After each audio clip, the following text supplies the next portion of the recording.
खबर गोंडा से है, जहां गांवों की समस्याएं अब फाइलों में नहीं फील्ड में हल हो रही हैं। मंगलवार को हुए ग्राम चौपाल 3.0 कार्यक्रम के तहत जिलाधिकारी श्रीमती नेहा शर्मा ने खुद गांव-गांव जाकर न सिर्फ ग्रामीणों की शिकायतें सुनी, बल्कि अधिकारियों को साथ लेकर मौके पर ही समाधान सुनिश्चित किया। ये पहल एक परंपरा नहीं, बल्कि प्रशासनिक सोच में बदलाव की दिशा में एक ठोस कदम है। आपको मेरा प्रणाम और हार्दिक अभिनंदन।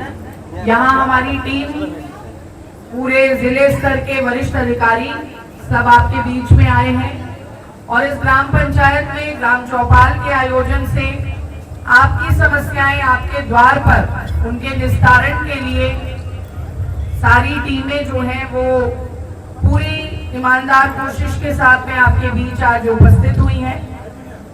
मैं इस ग्राम सभा के ग्राम प्रधान जी और सभी सम्मानित ग्रामवासीगणों को सबसे पहले तो ये कहना चाहूंगी कि ये ग्राम चौपाल का आयोजन जो है वो एक मुख्य उद्देश्य के तहत किया गया है और वो उद्देश्य है जो भी जन सुनवाई प्रणाली में शिकायतें या समस्याएं हम लोग तक आती हैं उन शिकायतों को दूर करना, उनके समाधान को आपके गांव में खोजना और जितने विभागों के बीच में समन्वय की अगर कोई कमी है तो वो सीधा संवाद आपके सम्मुख, जैसा अभी आपने एक उदाहरण देखा, एक चीज पूछी गई धरातल पर। हम लोगों को पता है यहाँ पानी की टंकी बनी हुई है, लेकिन जब पूछा गया, पता किया गया तो पानी कुछ समय आया, उसके बाद नहीं आया। एक समस्या बताई गई ना, और सबने बोला कि हाँ पानी काफी समय से नहीं आ पाया है।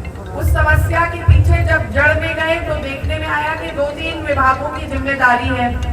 एक तो जो जल जीवन मिशन या जल निगम जो उस विभाग के द्वारा जिसके द्वारा पानी की टंकी निर्मित की जाती है, तो विभागीय अधिकारी ने बताया कि पानी की टंकी में पानी भरने के लिए जो मोटर लगी है, जिस ट्रांसफार्मर पे आधारित थी, वो बिजली का बिल भुगतान ना हो पाने की वजह से और ट्रांसफार्मर कुछ समय से उसमें रिपेयर वर्क की जरूरत थी, खराब हो जाने की वजह से पानी नहीं आ पा रहा था। तो आज आपके बीच में न केवल जल निगम के अधिकारी भी थे, बल्कि बिजली विभाग के भी अधिकारी थे।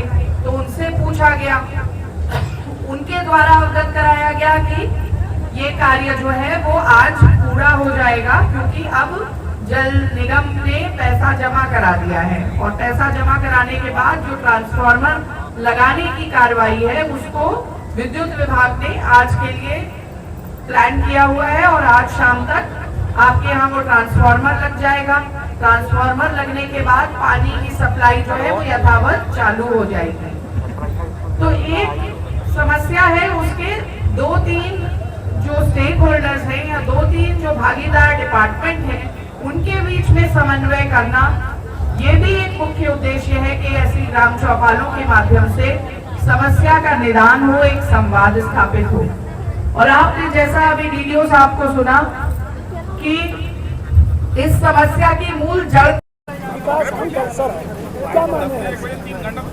ये हमारे नगर पंचायत, पहले तो बताना चाहूँगा मेरा नाम अमित कुमार सिंह और गोलू सिंह है, मैं चेयरमैन प्रतिनिधि हूँ। यहाँ पे जो विकासखंड बेलसर लिखा हुआ, हम लोग विकासखंड बेलसर में ही आते हैं, लेकिन नौसिजित नगर पंचायत हो जाने के कारण यहाँ पे हमारे 6 गांव जुड़ गए थे। लेकिन आज हमारे इसी प्रक्रिया के तहत बेलसर गांव में हमारे यहाँ चौपाल लगाई गई, जिसमें आज 5 जगह लगाई गई थी, जिसमें डिडिसिया कला, पकवान गाँव, सलोनी, मोहम्मदपुर, बकियापुर और बेलसर, ये 5 जगह लगाई गई थी। आपके क्या ऐसी कोई समस्या जो रही जो डीएम के सामने रखी गई, कुछ निदान हुआ? हमारे यहाँ सबसे ज़्यादा चेक मार्गों को लेकर समस्याएं आई थी, उसको मैडम ने तुरंत रिजॉल्व किया और उनको आश्वासन भी दिया कि तुरंत 2-3 दिन में कार्रवाई करके हमें रिपोर्ट किया जाए।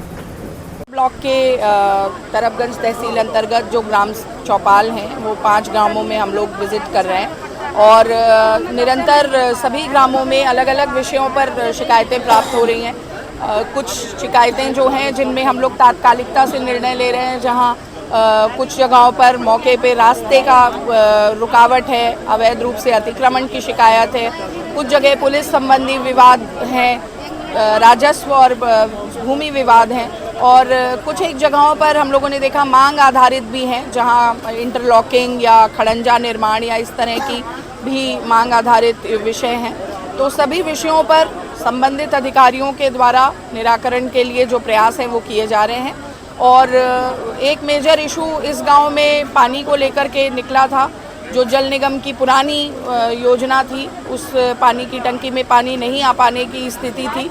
तो ऐसी सभी योजनाएं पहले से ही चिन्हित हैं और उसमें शासन स्तर पे एक नीतिगत हल भी निकाला गया है, जिनमें ऐसी पुनर्गठन योग्य या जहां ऑपरेशन मेंटेनेंस की कमी की वजह से जो रुक गई थी, उन सारी परियोजनाओं को पुनर्जीवित करने के लिए जो कार्य है वो आगामी 3 माह में किया जाएगा संपन्न।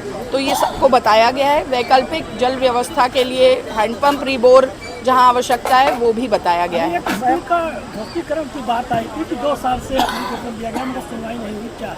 ये पुराने स्कूल्स के ध्वस्तीकरण जो हैं वो, क्योंकि एक वैल्यूएशन कमेटी के द्वारा वैल्यूएशन होता है, उसके बाद फिर उसको ध्वस्तीकरण करके मलबा जो है उसके निस्तारण की कार्रवाई होती है। वहाँ स्कूल अभी संचालित नहीं है, लेकिन उस जगह का अच्छा सदुपयोग हो सकता है अगर वो ध्वस्तीकरण हो जाए। उसी क्रम में मैंने बताया है कि कल यहाँ पर टीम आकर के वो मैम, अभी दर्जनों महिलाएं बरौनी ग्राम पंचायत की गौशाला के